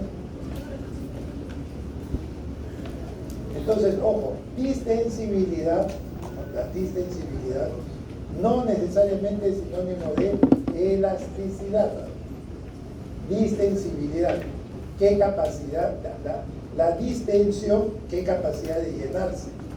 La elasticidad es la capacidad de volver a su posición inicial. No confundan. Distensibilidad y elasticidad. ¿Cuán distensible? Es la capacidad que tiene el pulmón de llenarse de aire. Distensible. ¿Cuán elástico es? La capacidad de volver a su tamaño inicial. ¿Estamos? ¿Lo entienden? ¿Está claro o no? Distensibilidad y elasticidad son cosas diferentes. Distensibilidad es distender el pulmón. Elasticidad, ¿qué es? Que el pulmón vuelva a su tamaño inicial. ¿Vamos? ¿Está claro? Es pregunta exacta. No de este, pero sí de todo. Entonces vean lo mismo, pues. La distensibilidad y la elasticidad o elastancia. Distensibilidad o compliance, ¿no? ¿Es lo mismo distensibilidad o compliance, doctor? Sí, es lo mismo. Distensibilidad o compliance. Propiedad que permite el alargamiento o que el pulmón se llene de aire. Es más fácil. ¿Qué cosa es elasticidad? Propiedad de un cuerpo para volver a su posición inicial, a reposo. Yo tengo que tratar de sacar el aire que está dentro. Esa es la elasticidad. Esa es la elasticidad. Entonces de ahí empiezan a aparecer estas imágenes, estas figuras que al final se van a terminar confundiendo, pero si tienen la idea clara, distensibilidad entre el aire, elasticidad vuelve a su posición inicial. La distensibilidad es que el delta EP, el delta EB entre delta EP. Nada más. Esa es pregunta examen. Por si acaso, después no me digan no lo he dicho. Delta EB entre delta EP. Ya no es más fácil. Pues no va a ser tan directo. Tengo que crear una situación para preguntar. Muy bien, entonces nosotros tenemos que en el pulmón hay unas envolturas que cubren al pulmón, que es la pleura. Es la pleura. ¿Sí? La pleura. Doctor, ¿la pleura duele o no? ¿O es el pulmón lo que duele? Ni idea. ¿Ah? ¿El hígado duele? ¿O es la cápsula? ¿Cómo se llama la cápsula del hígado? Doctor House, no la he mencionado. La cápsula. ¿Cómo se llama la cápsula de la vesícula? Vaya a leer su libro, vaya a leer su libro, nada, no lee usted, ya bueno. Entonces, el pulmón tiene una envoltura que prácticamente pues envuelve a todo el pulmón y eso es lo que se llama la pleura. ¿Cómo se llama esa pleura que envuelve al pulmón? Visceral. Visceral. ¿Y la otra cómo se llama? Parietal, ¿ya ves? Sí lo sabes, pero está ahí en otra cosa. Es visceral, la que está en relación a la víscera, y el otro es hacia la pared. Entre los dos, ¿hay un espacio o no? ¿Y debe haber líquido? También, porque si no estaría frotando. Hay una pequeña cantidad de líquido entre ambas pleuras. Y eso permite que precisamente las pleuras se movilicen sin generar ruido, ¿no? Porque también las pleuras se inflaman y pueden generar un ruido que se llama frote pleural. No puede escuchar eso porque las paredes se han puesto rígidas, ¿no? Entonces, normalmente nosotros tenemos una hoja visceral y una hoja parietal. Muy bien, entre esa hoja visceral y parietal, las dos están en contacto, hay un poco de líquido, pero hay un espacio que hay allí que tiene una presión negativa y eso nunca cambia. Se puede hacer más negativa o menos negativa, pero no va a cambiar. Siempre va a existir un espacio. Y en ese espacio, si nosotros tenemos por acá que el pulmón jala, si quisiéramos referenciarlo, que este fuera la pleura de qué tipo? Visceral. Esa sería la Visceral. visceral y esta en cambio La parietal. la parietal. ¿El pulmón qué trata de hacer? Colapsarse. No le digo que los alvéolos tratan de colapsarse, o sea, los alvéolos tratan de que el pulmón colapse, pero la jaula torácica ¿qué hace? Que se extienda. Esto es una fuerza y una lucha de fuerzas. Por un lado, la jaula torácica que jala para que esto no colapse. Y por otro lado, los pulmones, la imagen que está tratando de que los alvéolos colapsen. Esa fuerza entre los dos se está sucediendo a nivel del espacio pleural. Y en ese espacio pleural hay una presión que es una presión negativa, o sea, significa que es una presión menor. ¿Cuán menor es? Más o menos de menos 5 centímetros de agua. Esa es la presión que existe dentro de este espacio pleural y que es la resultante de que por un lado los alvéolos tratan de colapsarse y por otro lado la jaula torácica los trata de jalar. Y al final esa presión negativa es de más o menos 5 centímetros de agua. Entonces, lógicamente, si existe esa fuerza, es importante entender que el pulmón tiene su elasticidad y que precisamente esa elasticidad es que trata de que el pulmón vuelva a su tamaño inicial o de reposo y que hay un alvéolo que lo que quiere es que el pulmón totalmente se colapse. O sea, van a haber diferentes ya factores que están interviniendo acá para que precisamente se produzca la inspiración y la expiración. Entonces, a nivel de los alvéolos, todos los alvéolos lo que quieren es colapsar. Quieren colapsar. Pues bien, en el interior de estos alvéolos, el neumocito, ¿cuántos neumocitos hay? A ver, doctora. ¿Cuántos neumocitos hay? Doctora.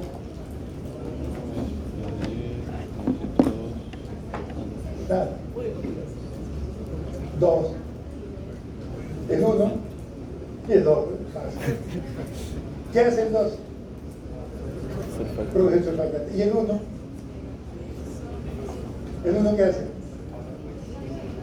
¿Ah? Revestimiento. No, el 1 es el que forma parte de la estructura del alvéolo. Y el 2 sí tiene una función de producir un surfactante. El 1 más es estructural que funcional. El 2 más bien sí es funcional. Produce una sustancia que es el surfactante y ese surfactante hace que los alvéolos no se logren colapsar. Pues los alvéolos quieren colapsar. ¿Y por qué quieren colapsar? Para no trabajar, igual que ustedes no quieren trabajar. Entonces quieren que se colapse todo. Pero hay que ponerles a ustedes surfactante. El surfactante hace eso, evita que los alvéolos colapsen. Porque si colapsan, pues ya nadie respira. Los bebitos, cuando todavía pues están en el vientre materno, ya están a partir del 7º mes del embarazo, el pulmón todavía no está preparado para que la criatura nazca. Y entonces a veces salen 7 mesinos. ¿Estamos? Entonces, ¿le falta qué sustancia? El surfactante. Entonces ya se fabricó un surfactante y se le da a estos niños y el niño puede nacer felizmente sin mayor riesgo. Entonces, el surfactante evita de que los alvéolos de el pulmón en general se colapse. Este surfactante, ¿qué hace? Disminuye la resistencia vascular que va a existir. La resistencia superficial de los alvéolos lo va a hacer. ¿Y quién es el encargado de producir eso? El neumocito tipo 2, que es estrictamente funcional. ¿Estamos? Bueno, este es lo de la ley de Boyle, que ya hace un momento les mencioné allá, la ley de Boyle, que dice que presión por volumen es una constante. Cada vez que nosotros inspiramos, el volumen de la caja torácica aumenta. ¿Estamos? Aumenta. ¿Quién lleva las costillas hacia adelante y hacia arriba? ¿Quién lleva las costillas hacia adelante y hacia arriba? ¿Qué músculos? Los intercostales externos. Porque los internos, ¿qué hacen? Lo opuesto. Entonces, no solamente es el diafragma que desciende y aumenta el volumen, sino que toda la jaula torácica aumenta el volumen. Y entonces lo que vamos a hacer es, al aumentar el volumen, que debe pasar por la presión, debe disminuir. ¿Por qué? Porque presión por volumen es una constante. Por lo tanto, en la caja torácica, pues lo que vamos a tener es que si cae la presión interna de los pulmones en relación al medio ambiente, el aire entra y se produce la inspiración. Fenómeno activo y por eso dura 2 segundos. Entonces, eso es la ley de Boyle. La ley de Boyle hace que el pulmón se llene y el pulmón también elimine el volumen que está en su interior. Esa es la ley de Boyle y Mayer. Y bueno, ahí está, en la inspiración los músculos intercostales se contraen, pero ¿cuáles? Los músculos intercostales externos. ¿Qué pasa con las costillas? Se elevan. Ojo que si le ponemos que descienden, ya es problema de ustedes, ¿ah? Van a marcar mal.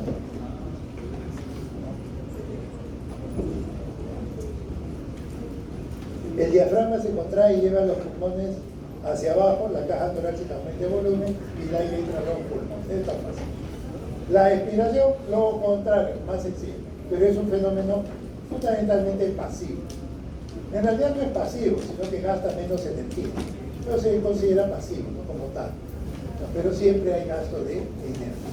Es decir, como la sístole y la diástole. En la sístole el corazón trabaja, en la diástole no. No es verdad. En la diástole también el corazón trabaja, pero trabaja menos. También la expiración, si bien es un fenómeno pasivo, así lo enseñamos, pero de todos modos hay un menor gasto de energía. Entonces vean ustedes que finalmente todo este fenómeno por el cual el aire entra y sale va a depender, entre otras cosas también, por la presión intrapleural. Por un lado, el pulmón trata de colapsarse y por otro lado, la jaula o caja torácica trata de expandirse. Y eso es lo que ustedes van a tener en esta imagen. Acá vamos a tener la inspiración. En la inspiración, ¿qué es lo que va a suceder con el volumen que hay en el pulmón? Va a aumentar porque el aire está entrando. Pero ¿qué va a suceder con la presión dentro de los alveolos? Debe disminuir. Claro, tiene que disminuir, pues estamos diciendo eso. Y lógicamente si disminuye, la presión intrapleural también va a disminuir. Se va a hacer cada vez más negativa. Y para que se produzca la expiración, sucede todo lo contrario. En la expiración vamos a botar ese volumen pulmonar que ingresó y por otro lado vamos a ver cómo la presión dentro del alveolo tiende a incrementarse, justo por la ley de Boyle-Marion, y por eso es que el aire finalmente va a tender a salir. Entonces, eso es el principio de cómo se produce tanto la inspiración como la expiración. Bueno, esto es lo mismo, otro gráfico, pero es más o menos. ¿Cuál es el error de ese gráfico? A ver, agudeza visual. ¿Dónde está el error? ¿Ah? Ajá. Bueno, son diagramas, pues a veces por hacerlo más bonito, pero el error ahí es que la inspiración y expiración son iguales. Y eso no es así. Eso no es así. ¿Cuánto dura la sístole cardíaca?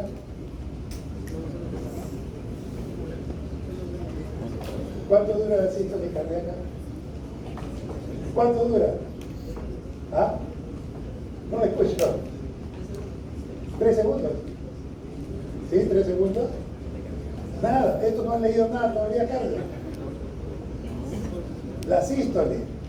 ¿Saben lo que es sístole, no? ¿Y la diástole?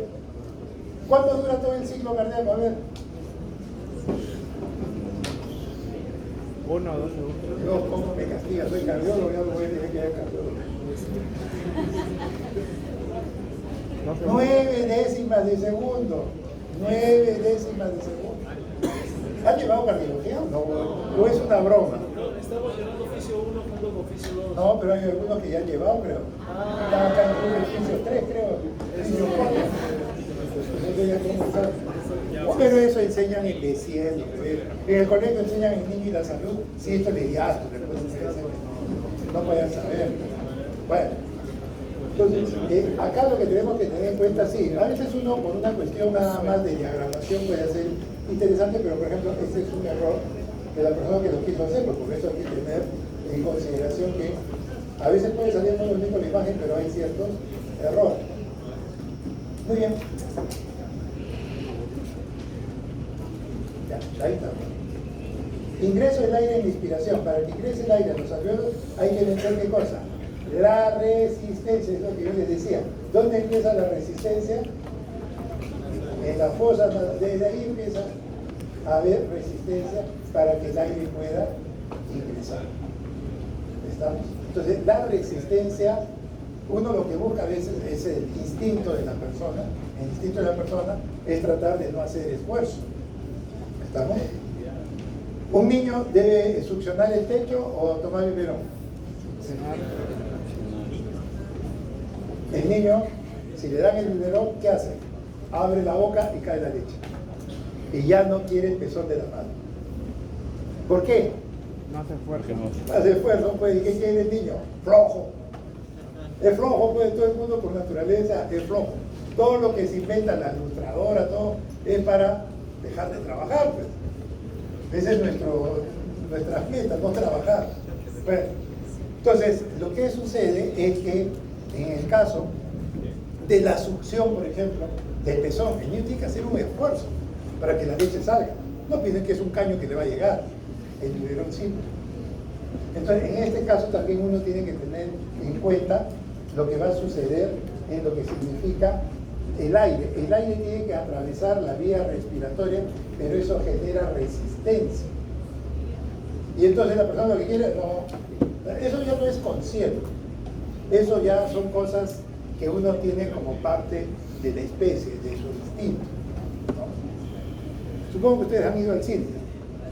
¿Y qué cosa es lo primero que compran? La canchita. Igual sucede con el maní. Si ustedes ven en alguna mesa maní, estamos todo el día haciendo eso. ¿Por qué? Porque nosotros venimos ¿de dónde? Del mono.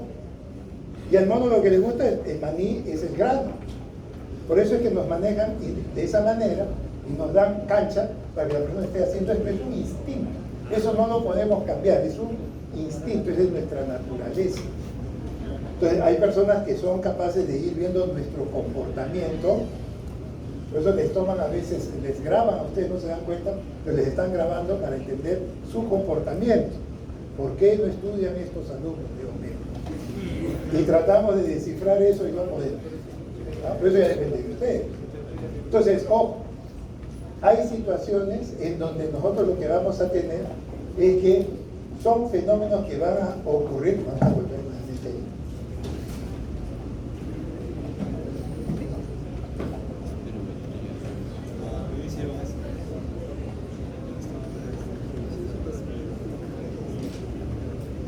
Que tenemos sitios que son de mayor resistencia y que a veces nosotros lo tratamos de obviar. Entonces vean ustedes, el 50% de la resistencia está en la vía respiratoria alta, de la laringe hacia arriba. Entonces por eso es que la persona trata de obviar esta zona. Ahora, el 80% de la vía respiratoria le genera una resistencia cuando estamos hablando de bronquiolos o bronquios mayores de 2 milímetros. O sea, hay diferentes estructuras dentro de todo el árbol respiratorio que va a generar resistencia al libre pasaje. Y entonces esa resistencia hace precisamente de que el volumen de aire que está tratando de ingresar no llegue a veces en las condiciones que uno necesita o requiere. ¿Estamos? Entonces nosotros tenemos que ver ahora cómo el aire que tiene que vencer esta resistencia finalmente debe llegar a los alveolos, ¿no? Y entonces ustedes en la práctica de la próxima semana van a hacer las espirometrías.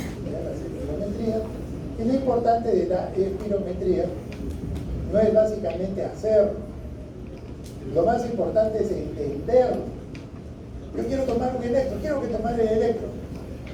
El electro es una cuestión técnica, lo van a aprender, ¿no? Si lo aprenden ahora, lo aprenderán y después se van a olvidar, pero después lo van a recordar. Lo más importante, ¿qué cosa es? Leer, interpretar el electrocardiograma. Eso es lo que tenemos que hacer. Leer e interpretar el electrocardiograma. No tengo problema. Yo tengo inteligencia artificial. Ya no necesito leer el electro. Bueno, les voy diciendo que eso no funciona en cardiología. Felizmente, por más inteligencia artificial, no puede diagnosticar ciertas cosas que felizmente todavía los cardiólogos hacemos. No creo que lo pueda hacer porque no interpreta todas las cosas como lo quiere. Entonces, si ustedes piensan que la inteligencia artificial es la solución, es una buena herramienta, pero si no la saben usar, también pueden tener problemas. Entonces, la idea es poder aplicar estas cosas de manera adecuada. Entonces ustedes van a hacer las prácticas de espirometría, pero lo más importante no es solamente hacerlo, la espirometría, interpretar las curvas. Eso es lo que nosotros tenemos que ver. Pues bien, esto de capacidades y volúmenes, que es lo que se maneja finalmente en la ventilación, tenemos en primer lugar el volumen tidal. El volumen tidal es el volumen de aire corriente, que es lo que se mueve constantemente, tanto que ingresa como que sale. Igual que entra, también tiene que salir. Es más o menos esos 500 mililitros. Y después vamos a tener dos tipos de volúmenes de reserva, inspiratoria y expiratoria. Y hay un volumen que se llama volumen residual. Ese volumen residual nunca sale del pulmón. No significa que ese volumen siempre está allí, como tal. No vayan a pensar que esto es un aire que se va envejeciendo, no. Cada vez que entra el aire va intercambiando todo, pero siempre va a quedar un volumen residual. Siempre va a haber un volumen residual. ¿Estamos? ¿Para qué sirve el volumen residual? ¿Alguien ha leído? No, está bien, pero ¿para qué sirve?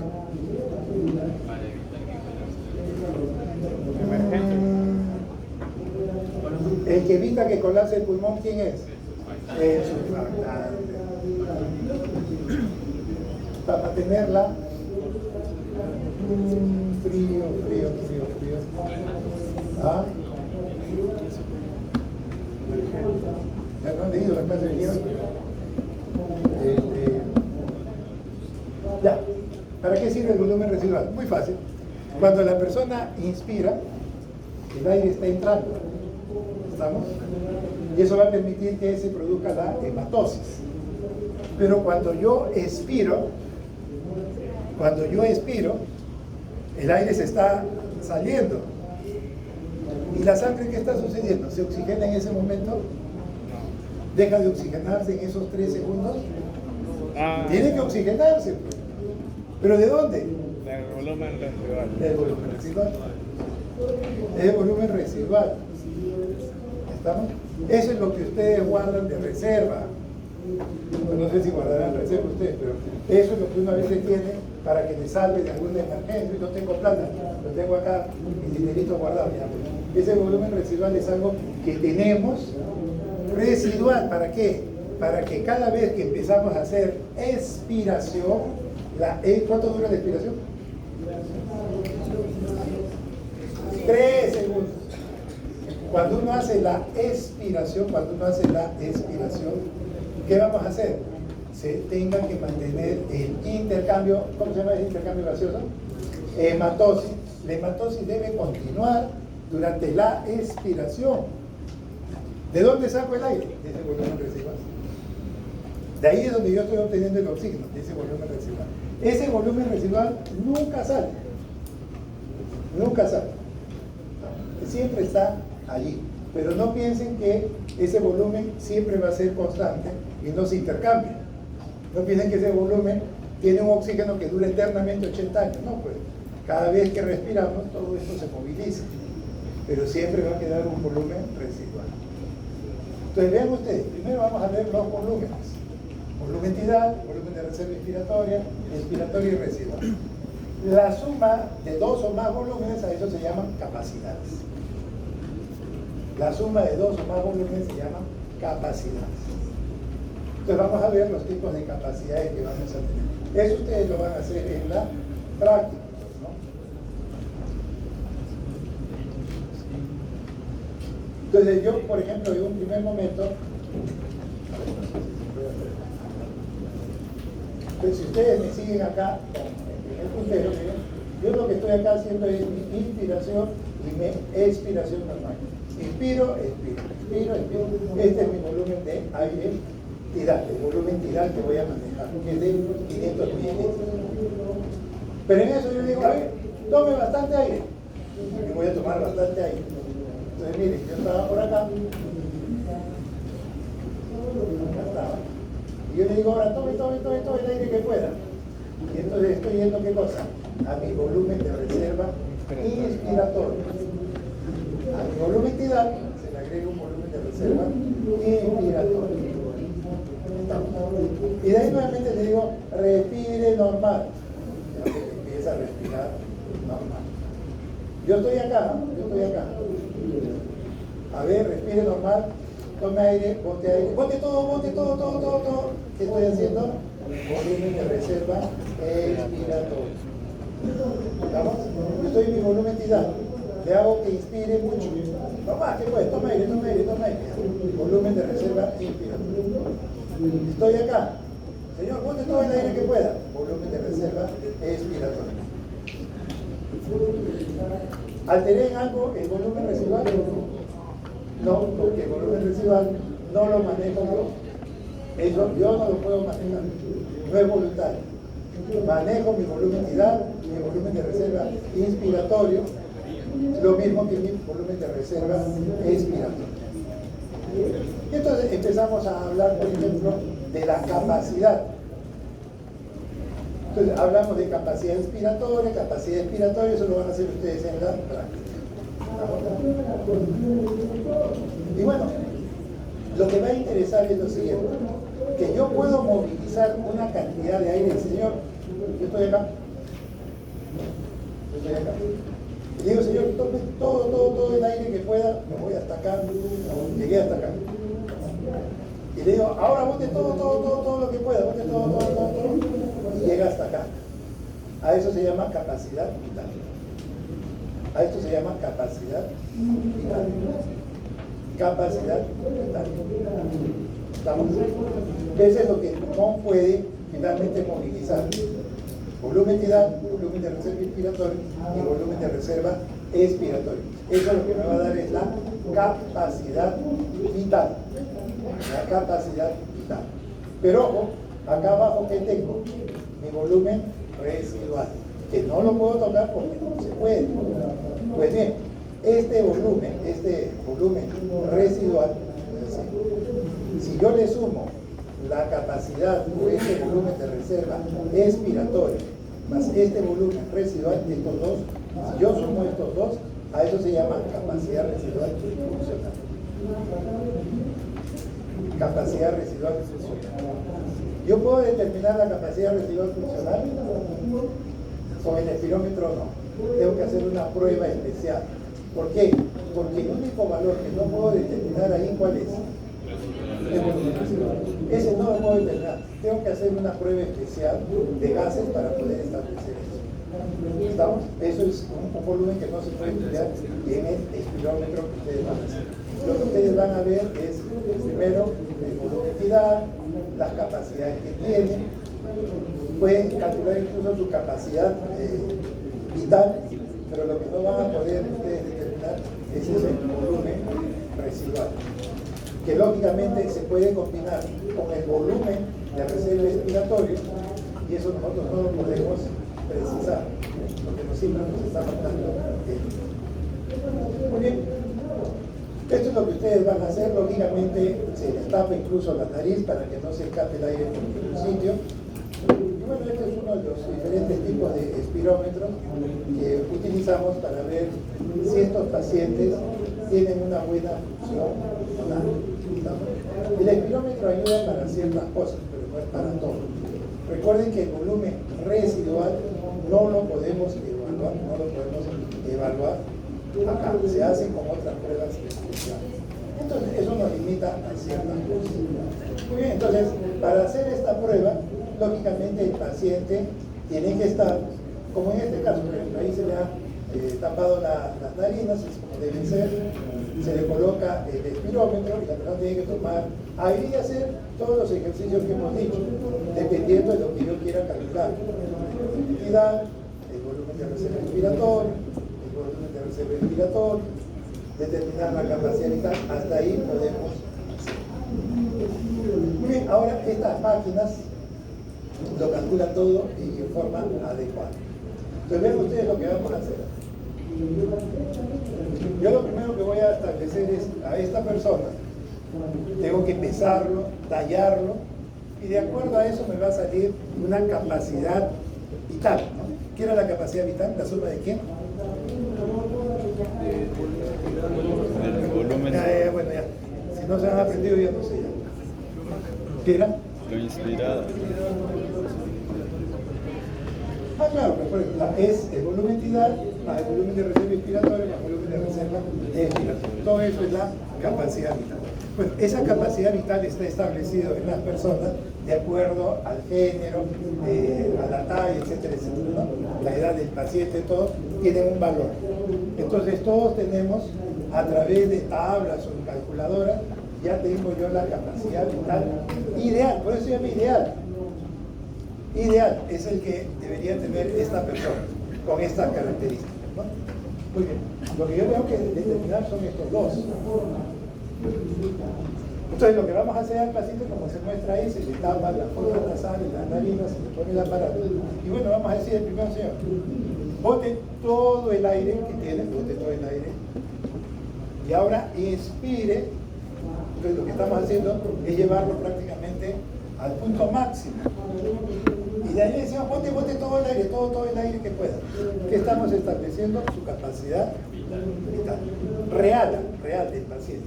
Entonces vean ustedes que en ese punto de allá, la persona termina, bote todo el aire. Primero les digo, bote todo el aire que tiene, bote todo el aire ya, quédese ahí en reposo.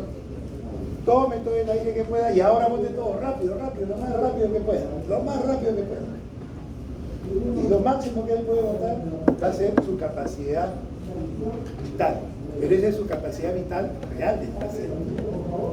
Entonces yo ya voy a tener su capacidad vital forzada. Esta ya la tenía. Y lo otro que tengo que ver es, ¿y cuánto votó en el primer segundo? O sea, de todo lo que había votado, me interesa saber cuánto votó en el primer segundo. Y a eso se llama volumen expiratorio forzado al primer segundo. Necesitamos tres valores. El primero sale a través de tablas. Los otros dos lo hago a través de la prueba. Señor, bote todo el aire que pueda, ahora insufle todo y bote rápido todo, lo más rápido que pueda, y voy a tener su capacidad vital forzada. Y quiero saber cuánto pasó en el primer segundo. Entonces, si yo ya tengo esas tres variables, yo puedo establecer qué tipo de patrón tiene este sujeto.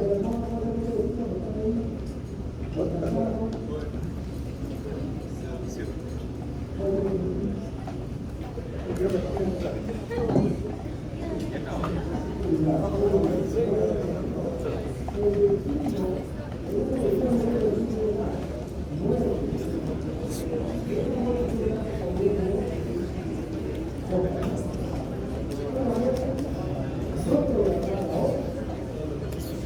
pues miren, conclusión. Yo tengo la capacidad vital forzada que he obtenido de esta persona después de haber hecho esa prueba. Después calculo, veo dentro del valor cuánto expulsó el primer segundo. El tercer valor es la capacidad vital ideal, eso lo saqué por tablas. Y ahora lo único que tengo que hacer son dos divisiones. Tengo que dividir la capacidad vital del paciente entre su ideal. Yo tengo que dividir la capacidad que el paciente ha hecho entre o versus la capacidad ideal a través de tablas. Si su valor está por encima del 75%, eso es normal. ¿Estamos? Entonces tengo que compararlo con su capacidad que sale a través de tablas para un sujeto en condiciones ideales. Si no se alcanza ese valor, por encima del 75, ese patrón es restrictivo. O sea, el pulmón no se llena bien. Patrón restrictivo, no se ha llenado bien. ¿No? Si está por debajo del 75%, esta relación de capacidad vital forzada del paciente entre su ideal, a eso nosotros vamos a llamar patrón restrictivo. Ese es uno. Y el otro es determinar, ¿es obstructivo o no? Obstructivo significa que yo tengo dificultad para sacar el aire. ¿Puedo sacar todo el aire? Sí, pero me demoro mucho. Entonces, para poder determinar eso, ¿qué tengo que establecer? El BEF1 el volumen expiratorio forzado al primer segundo, y eso lo divido entre su capacidad vital neto. No es la ideal, sino lo que él hizo en la máquina. Entonces yo divido el BEF1, su capacidad en el primer segundo, en relación a toda su capacidad que él tiene en forma real. Y si está por encima del 75% no hay problema. Pero si está por debajo del 75%, significa que hay un problema obstructivo. El aire no puede salir en forma adecuada. ¿Estamos? Entonces, sale el aire, pero con mucha dificultad. Entonces, por ejemplo, un paciente que sufre de asma, en el asma los bronquios están cerrados. Entonces, el aire no se puede mover en forma adecuada. Y entonces lo que va a generar es que el aire tenga dificultad para poderse movilizar. Y lo que va a tener son patrones obstructivos. A eso se llama, por ejemplo, EPOC, enfermedad pulmonar obstructiva crónica. Entonces, la espirometría nos va a servir para determinar si el sujeto tiene un patrón normal, ventilatorio, o si tiene un patrón restrictivo y obstructivo. Vean ustedes acá. En el restrictivo, él no logra alcanzar lo que debería ser de acuerdo a sus condiciones físicas, edad, género, etc. Él no alcanza eso. ¿Por qué? Porque sus pulmones están restringidos. Y lo puedo determinar a través de esta relación. ¿Qué divido en esa relación? ¿Ah? Lo que él bota versus lo ideal. Ese es su patrón restrictivo si está por debajo de 75%. El otro es el paciente que tiene un patrón obstructivo. En el obstructivo yo me demoro en sacar el aire. Puede ser que lo saque todo, pero me demoro demasiado. ¿Por qué? Porque hay una obstrucción. Y para eso uso el BEF, que es el volumen expiratorio forzado, pero al primer segundo. En el primer segundo de mi expiración, ¿cuánto debo botar? Más del 75 o más del 75%. Si no alcanzo a ese valor, yo estoy teniendo un patrón obstructivo. Entonces, ¿tenemos patrones restrictivos, doctor? ¿O no? Sí.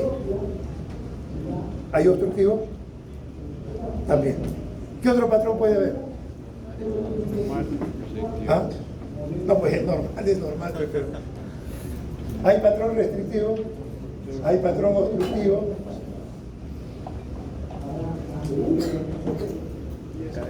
Ya están cansados, yo creo que van a ser las 6 y nada. La clase hasta las 7, a mí me han dicho. La inaugural es hasta las 7. Fácil, pues. Tengo restrictivo, obstructivo. Un mixto, pues. Un mixto. Tiene restrictivo y tiene obstructivo. Oiga, tiene asma y tiene también sus pulmones fibróticos. Hay 3 tipos de patrones. Aparte, lógicamente, es normal, pero normal no es un patrón anormal. Tenemos el restrictivo, tenemos el obstructivo. Pero ¿qué pasa si en los dos está por debajo del 75%? El mixto, pues, tendrá un problema restrictivo y a la vez también tendrá un problema obstructivo. Yo creo que ya se cansaron ustedes, ¿no? Tienen que tomar un reconstituyente para la siguiente semana. Bueno, hasta ahí alguna pregunta. ¿No? Muy bien, entonces van a sacar un papel y poner su nombre y me van a hacer un mapa conceptual. Mapa conceptual, ¿saben lo que es un mapa conceptual?